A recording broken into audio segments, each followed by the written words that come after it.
Welcome to the Sacred Pathways. My name is Terry and I narrate the near-death experiences, pre-birth experience and spiritual encounters all over the world. If this is your first time checking this channel out, we are blessed to have you here. If you are a returning viewer, welcome back. We are pleased to have you all here.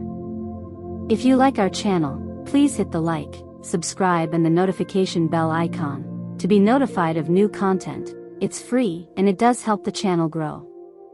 Also, if you would like to share your story, we welcome the pleasure to do so, and all your support is very much appreciated. You may reach us by email at thesacredpathways@gmail.com. You may also reach us on our Facebook page. Today's narration talks about a young girl named Sally that at the age of 20, she experienced a near-death experience. She experienced many amazing things in heaven and is no longer afraid of dying. Let's get to it. I just quickly slipped away as if in a dream. The last thing I heard was the therapist calling Code Blue. Immediately prior to departing my body, I recall telling her I just couldn't breathe anymore. It was just too hard and difficult.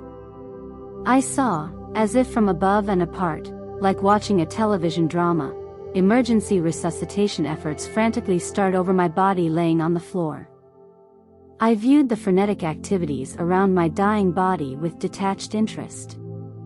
My essence, my soul, my consciousness, my being, my spirit, whatever the non-corporeal quintessence of being should be called, was at peace and serene.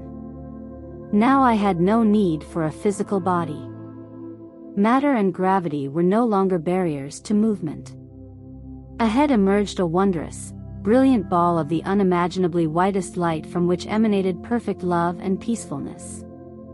Despite its infinite luminosity, the light was pleasing and caused my eyes no discomfort or photophobia. As I departed, there was never recognition that what lay below was my dying body.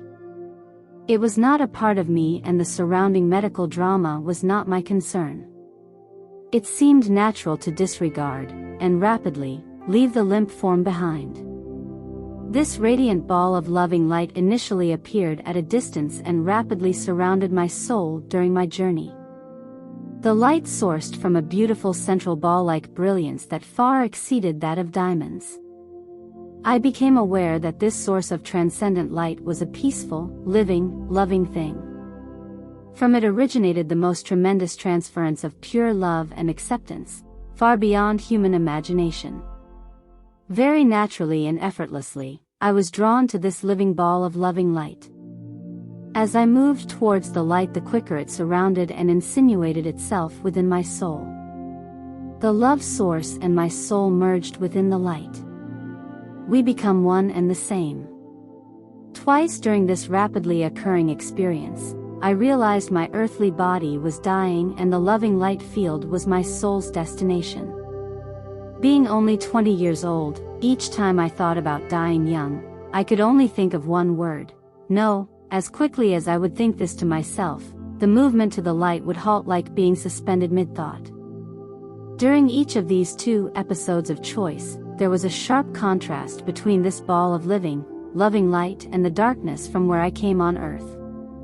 The decision of whether to return to my life on earth or move towards and into the light was very difficult for me. It fascinated me that I felt I was being provided choice. This living ball of light that emanated amazing amounts of the purest love totally surrounded me. Who I am and who this source of light was became one and the same. It was a welcoming home, as if the loving light source was now whole again, and so was I, analogous to merging two mists into one. The darkness from where I originated and its unpleasant feelings were totally gone. The second time I said, no, I felt that I was being given a choice to proceed on or to return back to the darkness here on earth. The process halted again on the second decision point I was provided.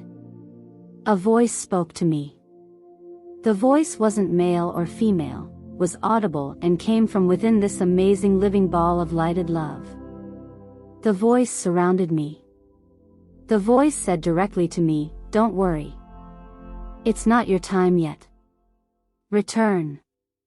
Faster than my journey to the ball of living, loving light, I suddenly awoke on a respirator in the intensive care unit at the Independence Hospital.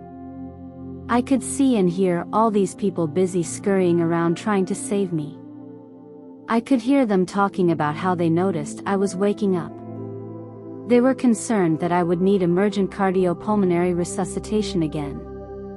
Of course, I now had first-hand information. I knew I was going to survive. The voice had powerful lasting meaning and finalized my continued earthly existence. Once I got my hands on pen and paper, I wrote out an explanation to my father of my near-death experience. I told him that I knew I was going to be fine and my life was no longer in danger from this illness. I now knew my purpose here on earth was yet to unfold. Now was not my time to die. My father observed how happy I looked. There was no wiping the smile off my face. I was at total peace. I spent the next month in intensive care working hard to recover from this post-viral Jacksonian variant of Guillain-Barré syndrome. It took me a year to recover, including relearning how to walk and build strength and endurance back to normal. Over time, my diplopia cleared.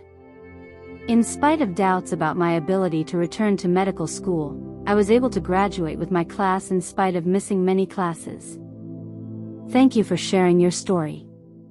What did you think of her experience? If you like our videos, please subscribe, like, and notifications icon to be notified of new content. We greatly appreciate all your help and it does help the channel grow. Have a blessed and wonderful day and thanks for stopping by at the Sacred Pathways.